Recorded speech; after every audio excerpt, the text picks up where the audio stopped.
My name is Rebecca Fagan, and I have some disturbing things to tell you.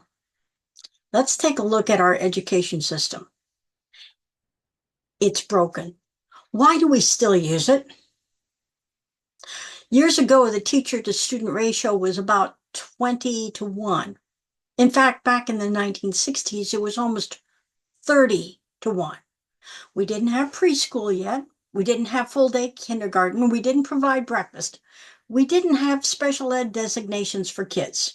There were no ADHD, autistic, dyslexia, or other diagnostic assignments to students in the lower elementary grades. There were tons of things that would have made life so much more tolerable for the students. But we got by. A few numbers for you. In 1970, we taught 329,093 students in Nebraska, and there were 17,230 teachers. And in 1995, we taught 290,406 students, and there were 20,028 teachers. Now, what does this mean? With 3,000 fewer teachers, we taught 30,000 more students in 1970. But the current problem that we have is retention of teachers.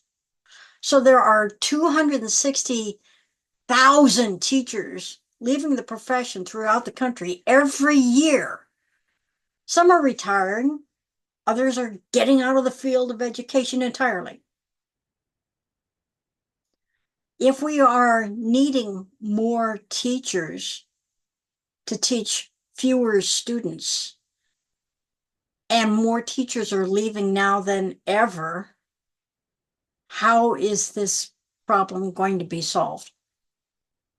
Well, how do we traditionally fix our educational problems? Well, we throw money at it.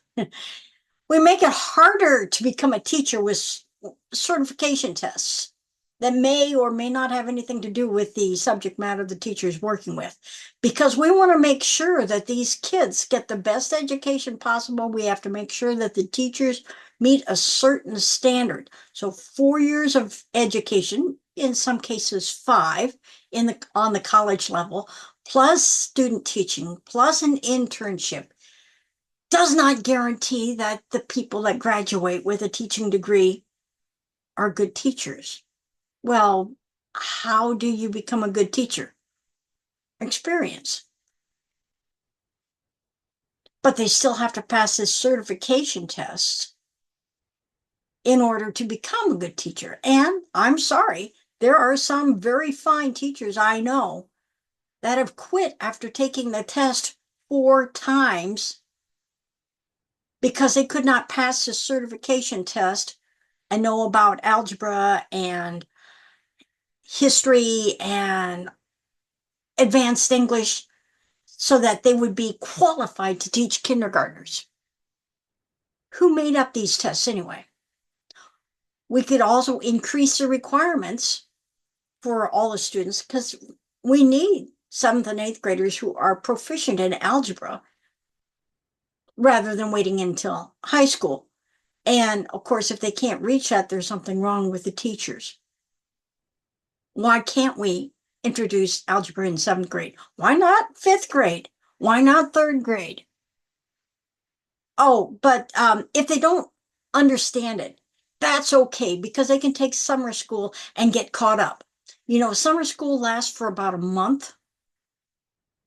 So you can get a full year's education in 20 days. 20 at most, 2 hours a day. Why bother going for the whole year then? What is the core of this whole problem? Nobody is addressing this. It's the elephant in the room. It has come to become the main focus is the philosophy of education. Every student comes in as a blank slate. What does that mean? That means kindergartners coming in do not know anything. First graders coming in don't know anything. Sixth graders come in not knowing anything. Didn't they learn anything in the previous few years? Didn't they learn anything when they were little children, tiny children? 3 and 4-year-olds know lots of things. Ask them about dinosaurs. They will tell you. They'll even pronounce them correctly. But because they come in with the expectation that they know nothing, what does that say to the child? All the information, every piece of information that they need can only come from a teacher, not mom and dad, not aunt and uncle, not grandma, not the neighbor down the street, only from the teachers. And furthermore, anything that they learn in the previous grade has to be assumed that they've forgotten every year. So if you go to second grade, you do really good in second grade, you go to third grade, they're going to assume that you know nothing of what happened in second grade. This is not a good way to promote education. It is a good way to say, children, you are not creative, you are not resourceful, you're not persistent, you're incapable of learning anything. And so we have to stuff your head with as much stuff as possible so that you can be a good member of society. Oh, wait a minute. We have to add that as a class, how to be a good member of society. Oh, wait a minute. We have to explain how to be a good person. Oh, wait a minute. We have to, you see, there are things that are being taught in school that don't need to be taught in school as a class, but through behavior. I will respect these people because that's what you're supposed to do. They can learn by following that. You don't need a class in that. There was even a YouTube video of a teacher using balloons taped to the backs of the students' chairs as an educational aid to teach them how to wipe their bottoms. Now, why didn't they learn that from their parents? They're in school. Can you imagine the feelings of inadequacy those parents feel when their child comes home from school and tells them, I learned how to properly wipe my bottom because you didn't teach me. What's the matter with you? Huh? Why don't teachers make use of all the information the students bring in with them? Well, because they learned by sitting in their little desks and taking notes.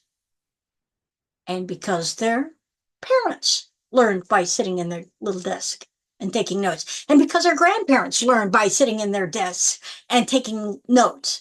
And because their teachers learned by sitting in their desks and taking notes. You see a trend here?